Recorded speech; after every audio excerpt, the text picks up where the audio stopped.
햄프시드 본편 5회 위에 자란 가장 오래된 씨앗. 1. 햄프시드가 건네는 첫인상.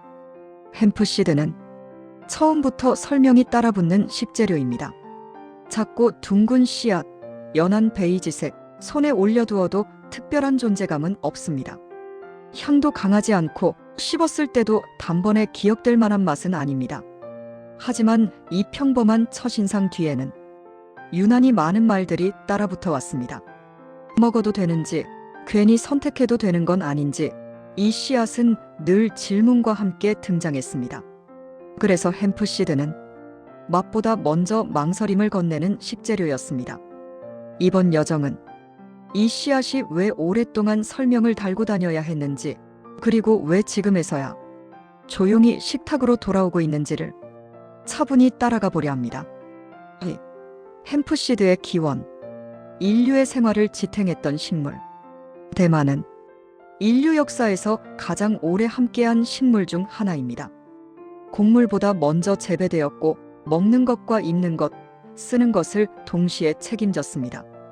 고대 중국과 중앙아시아에서는 대마씨를 볶아 먹거나 죽에 넣어 먹었고, 줄기는 섬유로, 잎과 수지는 약으로 사용되었습니다. 이 시기의 대마는 특별한 식물이 아니라 생활 그 자체였습니다. 중요한 점은 이때의 대마가 어떤 문제의 상징도 아니었다는 사실입니다. 그저 쓰임에 따라 남인 자원일 뿐이었습니다. 햄프시드는 그 오랜 생활의 중심에 있었던 씨앗이었습니다. 3. 하나의 식물, 두 개의 시선. 햄프시드가 멀어진 이유. 문제는 훨씬 뒤에 생겼습니다. 대마가 통제와 규제의 대상이 되면서부터입니다. 같은 식물에서 나왔지만 사람들은 대마를 성분이 아니라 이미지로 나누기 시작했습니다. 이 과정에서 햄프시드는 자신의 성격과 무관한 질문을 떠안게 됩니다. 먹어도 되는지, 괜히 오해받지 않는지, 설명해야 할 게 너무 많은 씨앗. 그래서 햄프시드는 합법이면서도 적극적으로 소개되지 못했고, 식재료이면서도 일상에서 밀려나 있었습니다. 이 씨앗이 멀어진 이유는 맛이나 효용이 아니라 이름이 만든 거리였습니다. 4. 다시 주목받는 이유. 기능이 아니라 방향. 햄프시드가 다시 주목받기 시작한 이유는 어떤 성분이 새롭게 발견되었기 때문이 아닙니다. 사람들의 식탁이 조금씩 달라졌기 때문입니다. 더 강한 효과보다 지속 가능한 선택을 고민하고 즉각적인 변화보다 생활의 균형을 중시하게 되었을 때 햄프시드는 비로소 다시 불려나오게 됩니다. 이 씨앗은 무언가를 극적으로 바꾸지 않습니다. 대신 이미 과해진 식단을 흔들지 않고 비어있는 부분만 조용히 채웁니다. 그래서 햄프시드는 유행의 중심이 아니라 루틴의 가장자리에서 천천히 자리를 되찾고 있습니다. 5. 맛으로 보면 어떤 씨앗인가? 고소하지만 부드러운 결. 햄프시드의 맛은 처음부터 끝까지 낮은 톤으로 유지됩니다. 입에 넣는 순간 강한 향이나 쓴맛, 단맛이 튀어나오지 않습니다. 대신 아주 잔잔한 고소함이 혀의 옆면부터 퍼지듯 번집니다. 이 고소함은 볶은 견과류의 직선적인 맛이 아니라 날씨 좋은 날 마른 곡물을 씹을 때 느껴지는 결에 가깝습니다. 씹을수록 기름기가 느껴지지만 입안에 코팅처럼 남지 않고 빠르게 사라집니다. 그래서 햄프시드는 기름진 씨앗이면서도 느끼하지 않은 드문 성격을 가집니다. 참깨와 비교하면 훨씬 부드럽고 해바라기 씨에 비하면 단맛이 적으며 아마씨보다는 쓴맛과 거친 결이 거의 없습니다. 이 중간 지점에 있는 맛의 위치 때문에 햄프시드는 단독으로 튀기 어렵습니다. 그 대신 다른 재료의 맛을 밀어내지 않고 그 사이를 채우는 방식으로 작동합니다. 그래서 햄프시드는 이게 햄프시드 맛이다라고 기억되기보다 전체 음식이 더 정돈된 느낌으로 남습니다. 요거트에 넣으면 유제품의 산미가 둥그러지고 샐러드에서는 채소의 풋내를 누르지 않으면서 고소함만 남깁니다. 수프나 죽에 뿌렸을 때는 기름을 추가하지 않았는데도 질감이 한 단계 올라간 듯한 인상을 줍니다. 이 씨앗의 진짜 특징은 맛의 존재감이 아니라 맛의 태도에 있습니다.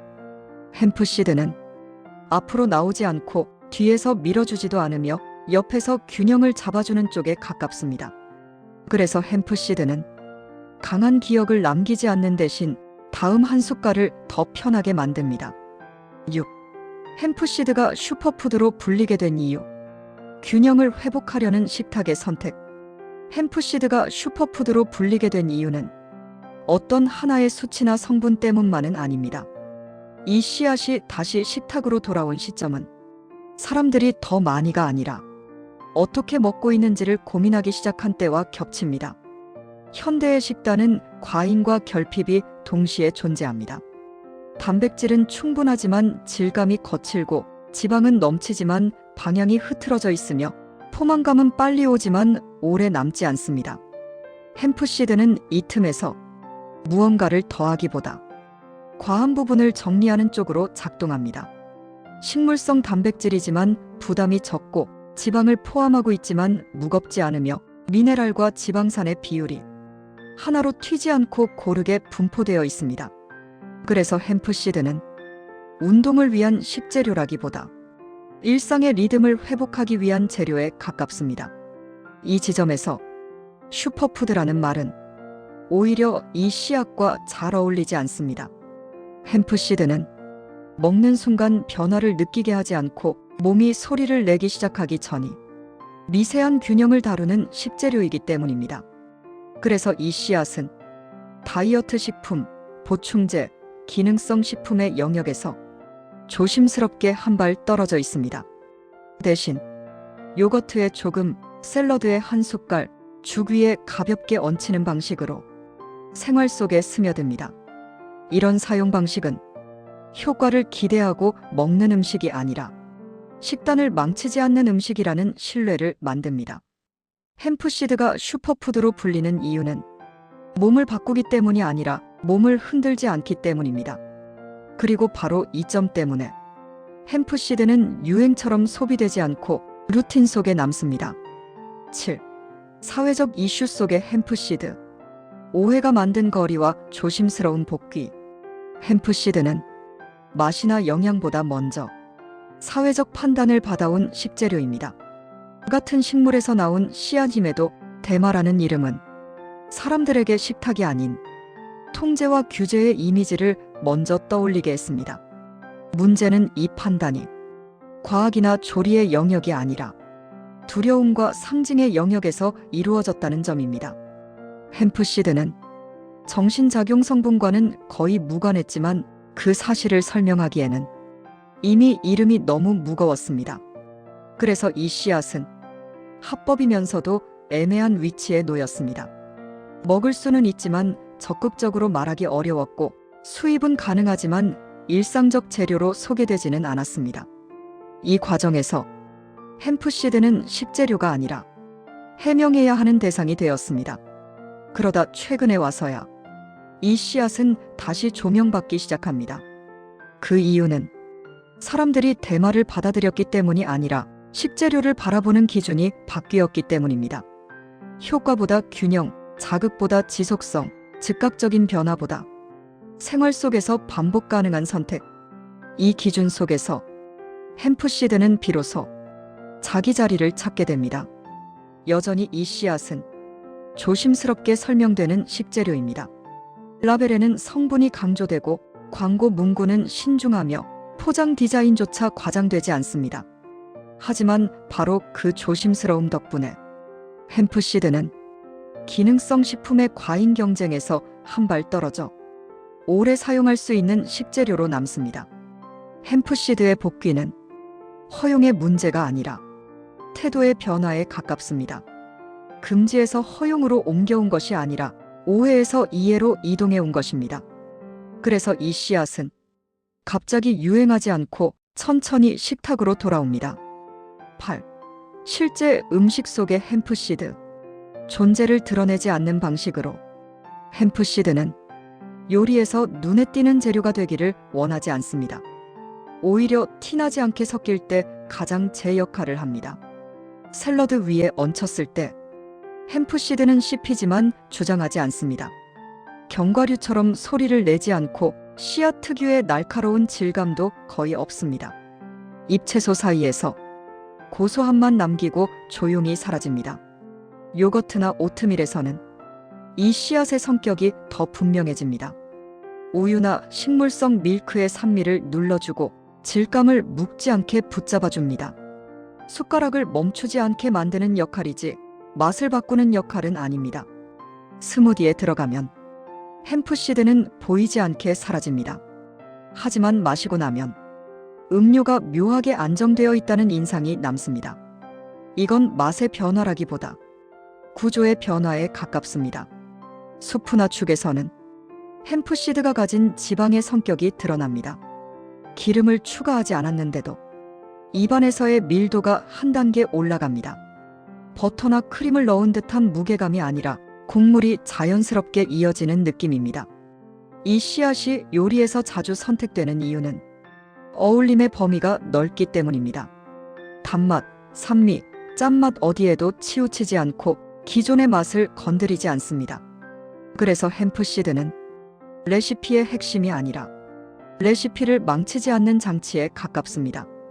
한 번 쓰고 끝나는 재료가 아니라 냉장고 안에서 조금씩 오래 쓰이는 재료. 이런 성격 덕분에 햄프시드는 유행 식재료보다 생활 식재료에 더 가깝게 자리 잡습니다. 9. 햄프시드를 사용할 때 조심해야 할 점. 기대가 앞설 때 생기는 오해. 햄프시드는 건강한 식재료이지만 모든 상황에 맞는 만능 씨앗은 아닙니다. 슈퍼푸드라는 이름은 이 씨앗을 종종 효과를 내야 하는 대상으로 만들곤 합니다. 그러나 햄프시드는 그런 기대에 가장 어울리지 않는 성격을 가지고 있습니다. 지방과 단백질을 함께 지닌 씨앗이기 때문에 한 번에 많은 양을 섭취하면 소화에 부담을 줄 수 있습니다. 특히 공복이나 늦은 밤에 먹는 습관은 몸의 리듬을 흐트러뜨리기 쉽습니다. 또 하나는 조리 방식입니다. 햄프시드는 열에 강하지 않습니다. 볶거나 튀기기보다는 조리가 끝난 음식 위에 마무리로 더하는 방식이 적합합니다. 무엇보다 중요한 점은 햄프시드를 무언가를 바꾸기 위해 먹는 음식으로 대하지 않는 것입니다. 이 씨앗은 식단을 조정하는 재료이지 식단을 대체하는 재료는 아닙니다. 10. 햄프시드가 가장 편안해지는 조합. 일상 속에 머무는 자리. 햄프시드는 자기 자리를 정확히 알고 있는 식재료입니다. 요거트, 베리류, 발효식품과 함께할 때 이 씨앗은 가장 안정적입니다. 산미를 누르지 않고 고소함만 남겨줍니다. 귀리, 현미, 통곡물과의 조합에서는 식사의 밀도가 자연스럽게 올라갑니다. 포만감은 길어지지만 몸은 무겁지 않습니다. 수프와 죽에서는 햄프시드가 가진 지방의 성격이 가장 조용하게 드러납니다. 기름을 넣지 않았는데도 음식이 하나로 이어지는 느낌을 만듭니다. 이 모든 조합의 공통점은 하나입니다. 햄프시드는 맛의 중심에 서지 않고 식사의 흐름을 정리하는 위치에 머문다는 점입니다. 11. 햄프시드가 남기는 인상. 눈에 띄지 않아서 가능한 변화. 햄프시드는 먹는 순간 기억에 남는 재료가 아닙니다. 하지만 며칠, 몇 주까지 나면 식사의 리듬이 달라졌다는 느낌이 남습니다. 속이 덜 흔들리고 배고픔과 포만감의 간격이 조금 넓어집니다. 이 변화는 눈에 보이지 않기 때문에 과장되지 않습니다. 그래서 오래갑니다. 햄프시드는 몸을 자극하지 않음으로써 생활을 정리하는 씨앗입니다. 12. 오해를 지나 다시 식탁으로. 햄프시드는 오랫동안 설명이 먼저 필요했던 식재료였습니다. 먹기 전에 말해야 했고 선택하기 전에 이해해야 했습니다. 하지만 지금 이 씨앗은 다시 조용히 식탁으로 돌아오고 있습니다. 강하지 않아서 오래 남고 튀지 않아서 반복되는 재료. 햄프시드는 오해 위에 자랐지만 이제는 일상 위에 놓입니다. 다음 식재료의 여정에서도 이처럼 맛과 이야기, 그리고 시대의 시선을 함께 따라가 보겠습니다. 맛있는 식재료 여행은 아직 끝나지 않았습니다.